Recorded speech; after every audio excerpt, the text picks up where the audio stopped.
Welcome back to All About Winning Daily Fantasy Sports. My name is Ty Patton. In this video, I'm going to identify the running backs you need to target for your Mainslate lineups in Week 10. Before I unpack the Week 10 running backs, let's take a quick look back at the running back performances in Week 9. The top 5 projected running backs in Week 9 were as follows: Dalvin Cook, Christian McCaffrey, Nick Chubb, Le'Veon Bell, and Aaron Jones. The actual top 5 scoring running backs were as follows: Christian McCaffrey, who scored 40.60 fantasy points; Josh Jacobs, who scored 27 fantasy points; Melvin Gordon, who scored 25.90 fantasy points; Derrick Henry, who scored 24.90 fantasy points; and Damian Williams, who scored 23.80 fantasy points.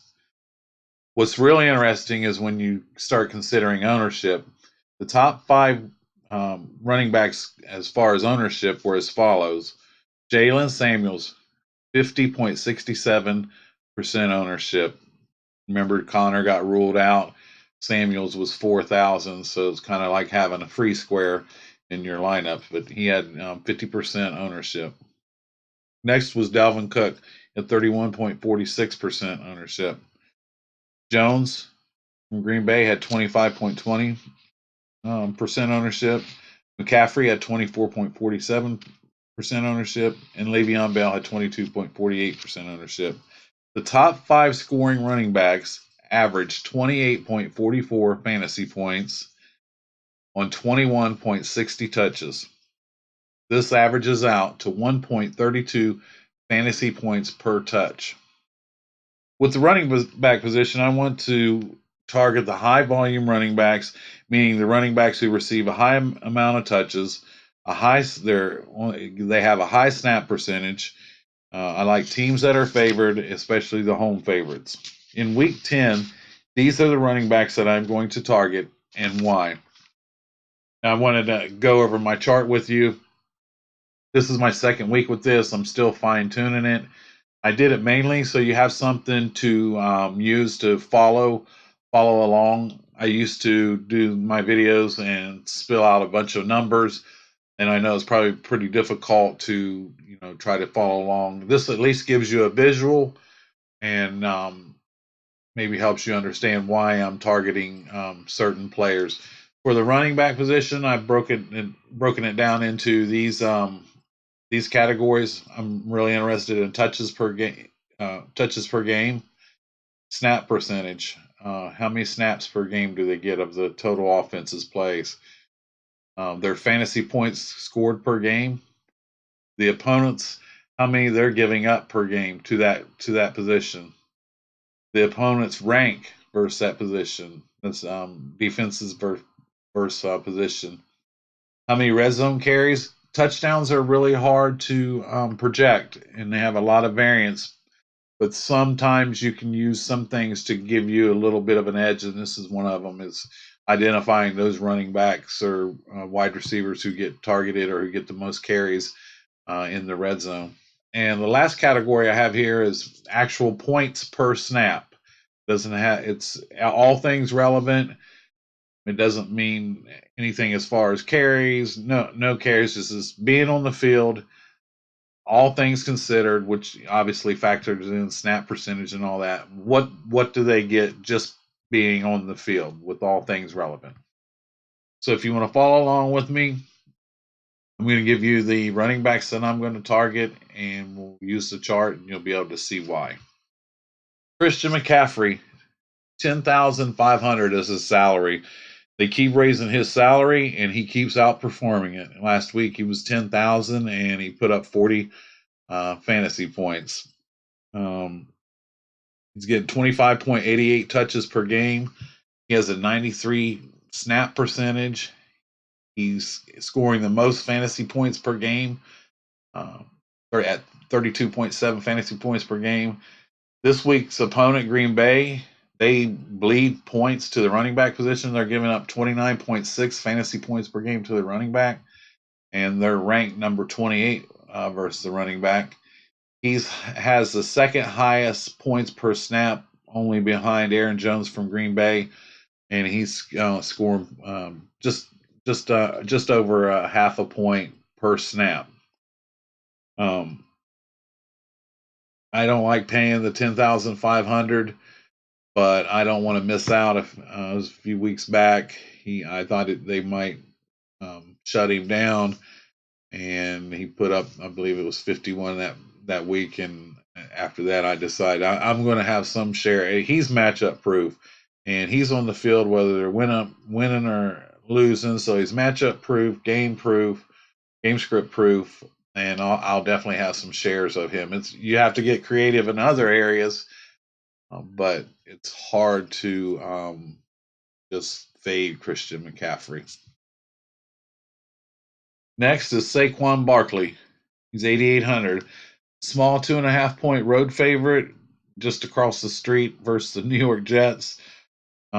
Jets are beat up on defense. They've got linebacker problems, and that's not good when you're playing against a running back who catches a lot of passes out of the backfield.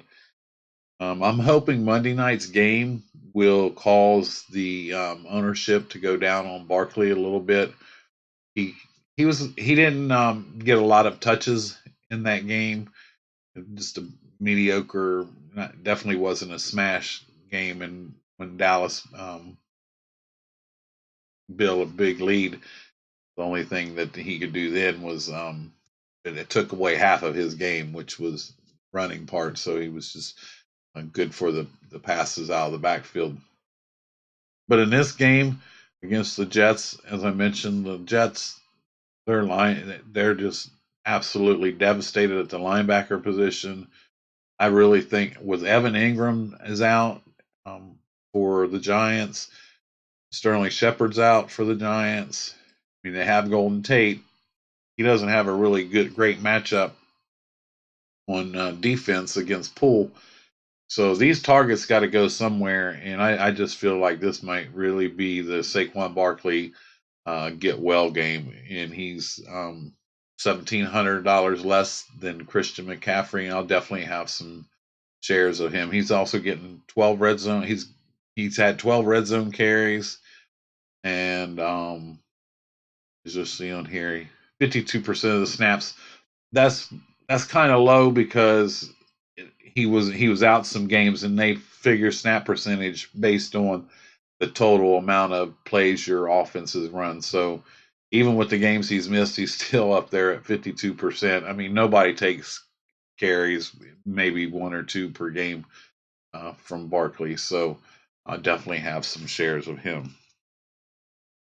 Next running back I'm interested in, and I'm sorry I meant to highlight these. I've been highlighting them in green. But the next one I'm interested in is Marlon Mack. He's 7,000. I'm not crazy about the 7,000, but this price against this defense, Miami, just makes sense. It takes a lot to pay that off, but he's getting 21 touches per game. I'm not sure if Brissett's in or not, but Miami's given up 31.6 fantasy points per game to the running back position. They're number 30 against the running back. He's averaging 0.456 points per snap. He doesn't share. I'm sorry. No, he's not. He's averaging 0.315 points per snap. 62% snap percentage. Doesn't really share any snaps other than when Hines comes in. If they're on third down, if they're throwing, seems like if they're behind, Hines will be in there a little bit more and running out of the backfield to catching passes. Mack doesn't catch many passes, so his is raw yards and touchdowns. So need to definitely get a touchdown and 100 yards to start getting towards paying off that 7,000. But the matchup is really good against Miami. They, as I mentioned, they're giving up 31.6 fantasy points per game to the running back position. He's had 11 red zone carries compared to Hines. I believe Hines has 1. So if they get down there, they're going to Mack, and I'll definitely have some shares of him. He's at the lower end of the high salaries at 7,000. So a really good matchup, and I'll definitely have some shares of Marlon Mack. After Mack is Ingram. Ingram's $100 more than Mack at 7,100, getting 49% of the snaps. That's not really great. I watched that game the other night against the New England, and Gus Edwards was getting a lot of run, which I really don't like to target running backs that are in a committee. This is a little bit different. Cincinnati's given up 32.2 fantasy points per game to the running back position. They're number 30 versus the running back. He's averaging 0.456 fantasy points per snap. He's getting 16 touches a game, and I believe this is a chance to be a really big smash spot for Mark Ingram. He's gotten 11 red zone carries to Edwards has had 7.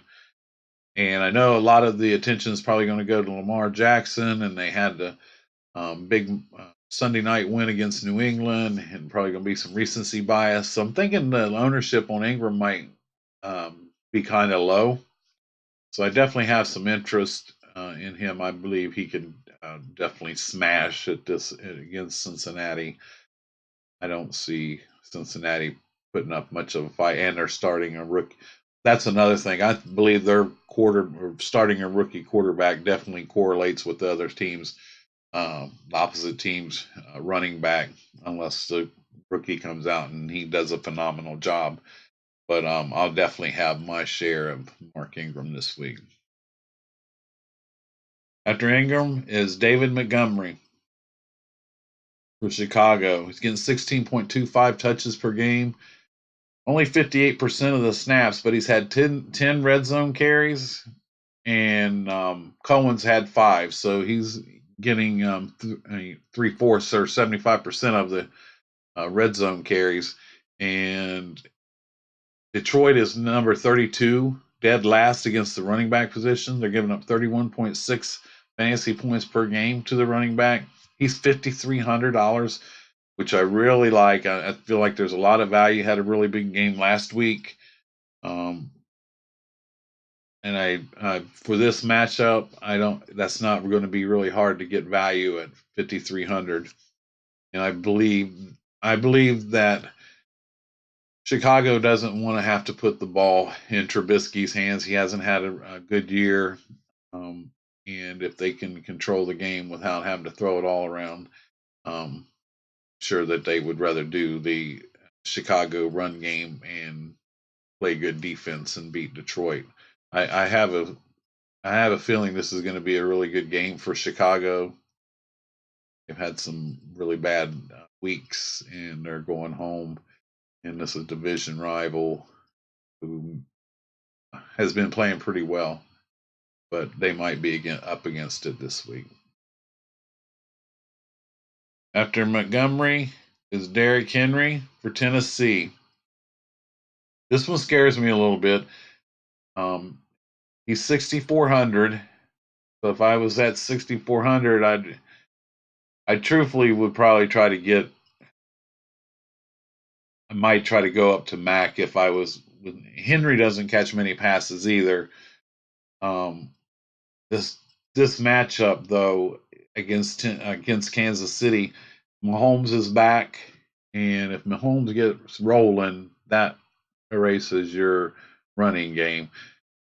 But Kansas City's number 31 against the running back position. They're giving up 32.5 fantasy points per game to the running back.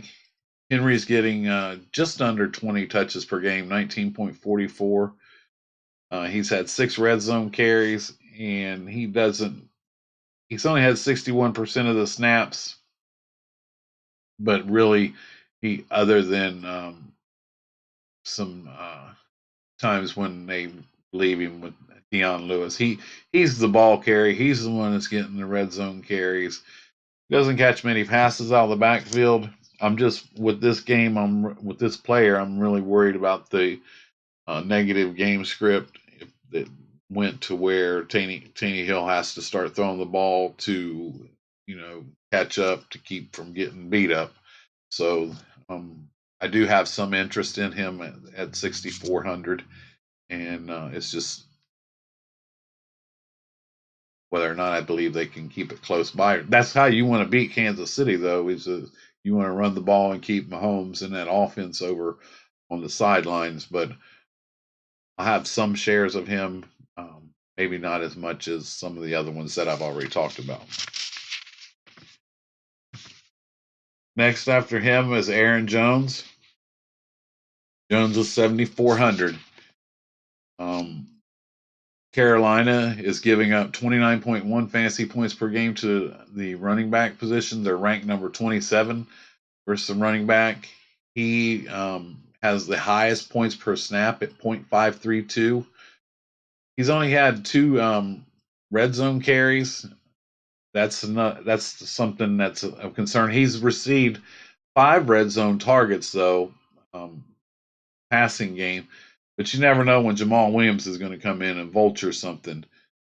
He does get 61% of the snaps. He's 17 touches a game, and the way you beat Carolina is not through the air, so they might tighten things down a little bit on Aaron Rodgers, and he was doing pretty good until last week, and he's throwing a lot of passes to his running backs. But Aaron Jones at 7,400 is definitely worth a look. The over/under on this game is kind of low, which is a little bit concerning, but definitely like him as the lead back out of Green Bay. And the last one that I have here is all the way on the bottom, Kareem Hunt. He's served his suspension. He's only $3,000. Cleveland's coach Kitchens, I know this is coach speak, but he said he is definitely going to be in the game plan. And it doesn't take much to get value at 3,000. And if he busts one, it's a difficult matchup against Buffalo. They're ranked number 20 against the running back, and they're real stingy against the passing game. They allow 25.6 fantasy points per game to the running back position. And Kareem Hunt's not going to phase out Nick Chubb by any means, but Chubb was getting 73% of the carries now. This might be closer to a 60-40. Hunt's definitely going to be fresh, and where everybody else has gotten beat up through the first 9 weeks, and 3,000, if he gets on the field, touchdown, a few passes, and Cleveland's, they want to get something going. They've had some miserable play this year, and I can see them dumping it off to Hunt out of the backfield and getting it going that way. Buffalo does, as I mentioned, they do provide a really good defense, and it's not going to be easy. And he's just a flyer, just a sneaky pick. I like him at $3,000. I might put him in a few lineups in the flex position. With me, I like to use 3 running backs, which means I use 1 in the flex position. And with the running backs, I'm trying to get based on the research and what touches and carries and targets, all that added up. Between my running backs, I want to get 65 or more touches between the 3 of them. Volume is going to generate points. So, and that's why I try to use a running back in the flex, because I've already got to pick 3 wide receivers, and it's hard to get that correlation right. I don't like adding another one to it, and tight ends are so much variance in the tight ends. I do feel like there's some stability in the running back position week in and week out, and so I do like to try to get the 3 running backs in there, and if I can get to 65 or more touches, I'm on my way to the points that I like to project to get for my lineups, and that's how I build my lineups.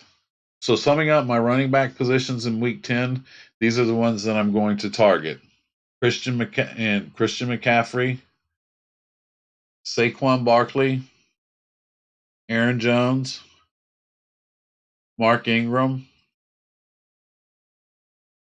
Marlon Mack, Derrick Henry, David Montgomery, and Kareem Hunt.